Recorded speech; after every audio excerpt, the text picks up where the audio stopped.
O ito, pakinggan natin yung masasabi.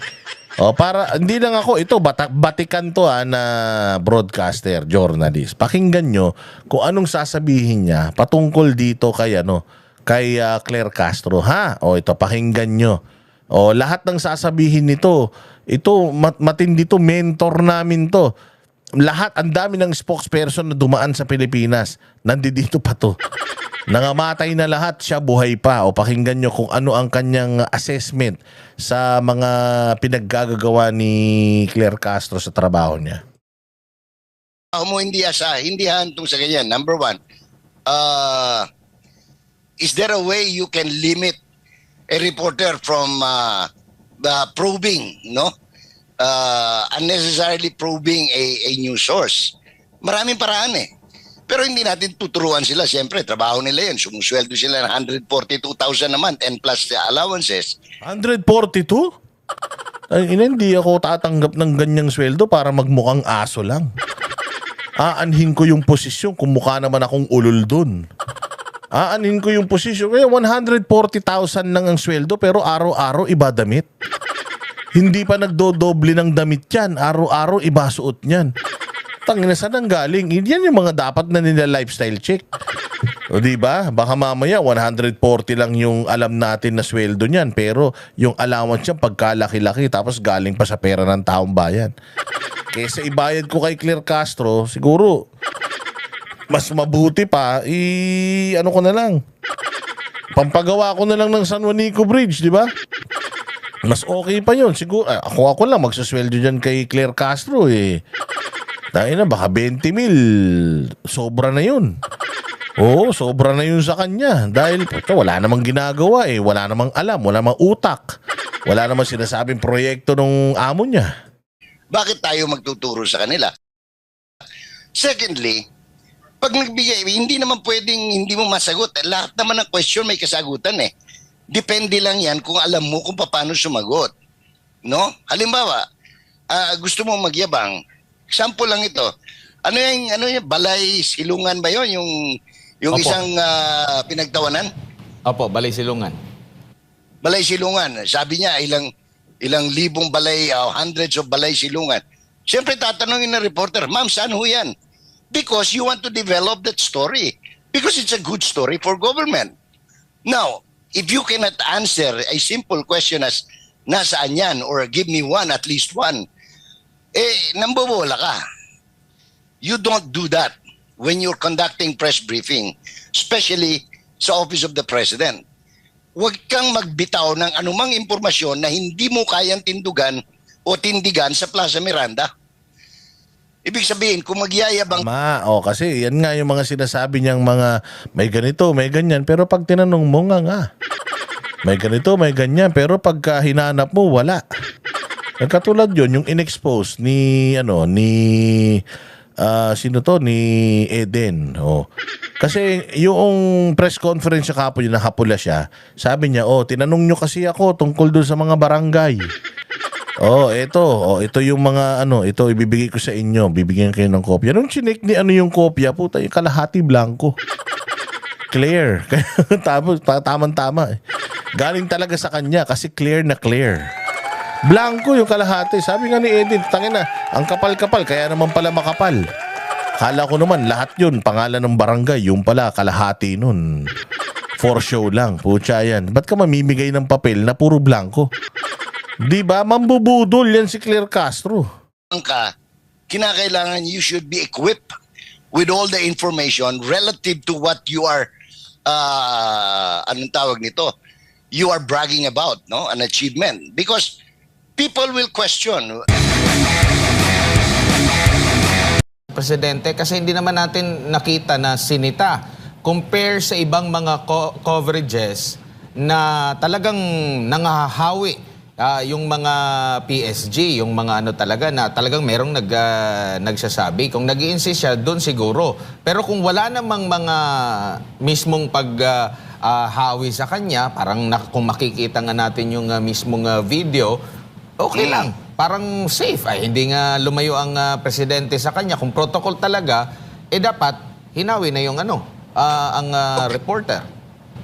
Kung security protocol, tama ka, kung security protocol, ang dapat managot yung yung chief ng Presidential Security Group, or in that particular case, yung pinapakita nilang video, ay yung mismong AD camp, no? Yung head ng security for that particular day, yung head ng detail, no? Pero kung coverage yan, sinasabi ng violation of coverage protocol, then it has to be the media relations officer. Sino bang assigned media relations officer ng Malacanang? Kasi hindi nangyayari yan nung panahon namin, nung kumukover pa kami dyan, kami nila Alfred Roche ng mga retired na lahat ngayon, no? Sila Mr. Lising, sila Malu, mga sila lahat. Anong tawag nito? Talagang malinaw pag sinabi lang, sir, hanggang dito lang tayo sa pinto kasi ganito, ganyan. Or halimbawa, close door yan. Ano lang, drawing of lots. Isang reporter sa radyo, isang reporter sa TV, isang reporter sa dyaryo. Yun. Pagkatapos, kinakailangan spread out na lang. Pagkatapos, malinaw kasi sinasabi in advance. Pero in the absence of any guideline or pakiusap, kasi more on pakiusap lang yan, Admare. Dahil nga, sinasabi ko na nga, ang independent media will do his darn best to get the story come hell or high water. Otherwise, kung ako ang news director, meron akong pinapakover sa'yo at hindi mo nagawa, I will fire you, I will suspend you as reporter. Kasi kinakailangan, enterprising news person ka eh. Pag sinabing enterprising, ibig sabihin, gagawa ka ng paraan para makuha mo yung istorya. Kung hindi mo magawa yung istorya, wala kang kwentang reporter, and you are not needed by the news department.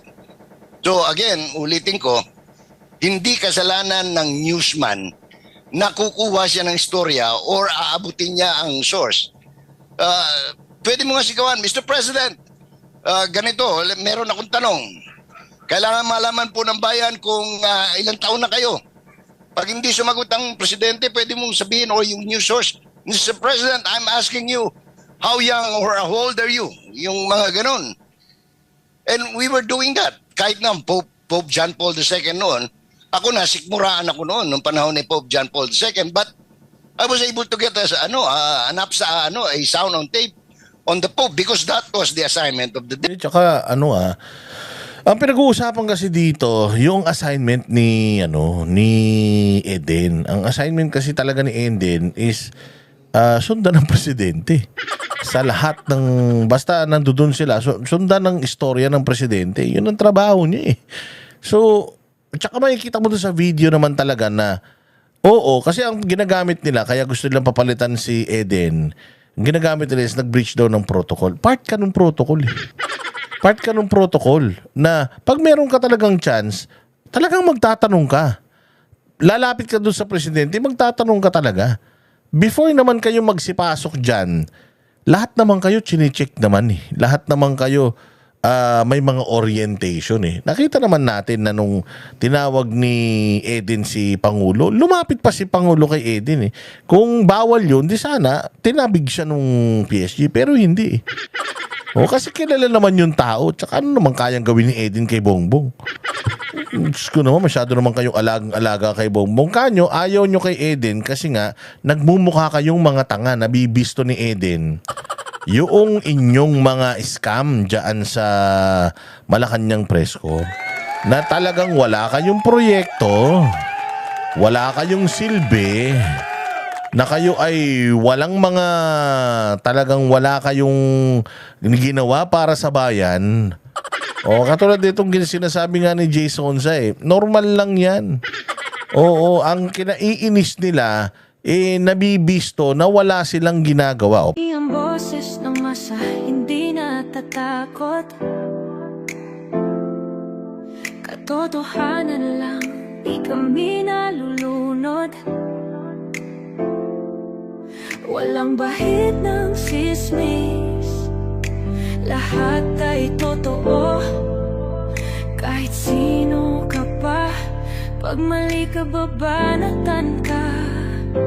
Walang pinipili kulay, wala kaming kinikilingan. Basta para sa bayan.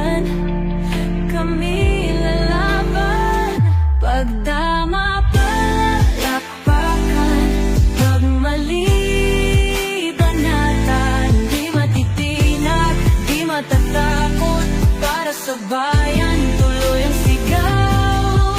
Sa harap ng kamera, walang halong takot. Mga baluktot, lahat kayo'y tutumba. Ang hustisya at totoo, yun lang ang mahalaga. Kahit sinong harang, di kami matitinag. Walang pinipiling kulay, wala kaming kinikilingan. Basta para sa bayan, kami lalaban. Pag tama palakpakan, pag mali banatan. Di matitinag, di matatakot. Para sa bayan, tuloy ang sigaw. Kung nasa tama ka, ikaw ay aming kasama. Pero pag mali ka, handa ka na bang mabasag? Banateros kami, walang inuunan. Dahil bayan muna, bago ang sarili.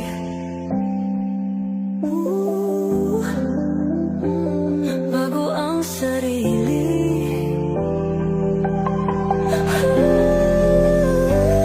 Pag tama palakpakan, pag mali banatan. Banateros ang sigaw, katotohanan ang